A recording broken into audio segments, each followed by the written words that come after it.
اعوذ باللہ من الشیطان الرجیم بسم اللہ الرحمن الرحیم الحمدللہ رب العالمین الصلاۃ والسلام علی رسول اللہ صلی اللہ علیہ وسلم رب اشرح لی صدری ویسر لی امری واحلل عقدۃ من لسانی یفقہوا قولی۔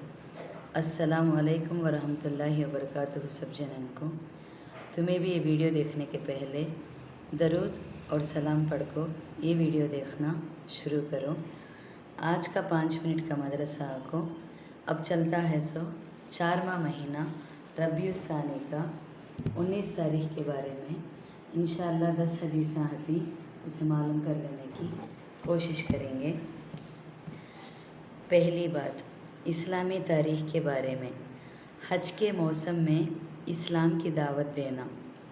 جب رسول اللہ صلی اللہ علیہ وسلم نے دیکھا کہ کفار مکہ اسلام قبول کرنے کے بجائے برابر دشمنی پر تلے ہوئے ہیں تو حضور صلی اللہ علیہ وسلم حج کے موسم کے انتظار میں رہنے لگے، اور جب حج کا موسم آ جاتا اور لوگ مختلف علاقوں سے مکہ آتے تو ایسے موقع پر رسول اللہ صلی اللہ علیہ وسلم بذات خود ان لوگوں کے پاس تشریف لے جاتے اور لوگوں کو ایک اللہ کی عبادت کرنے، بت پرستی سے توبہ کرنے اور حرام کاموں سے بچنے کی دعوت دیتے تھے۔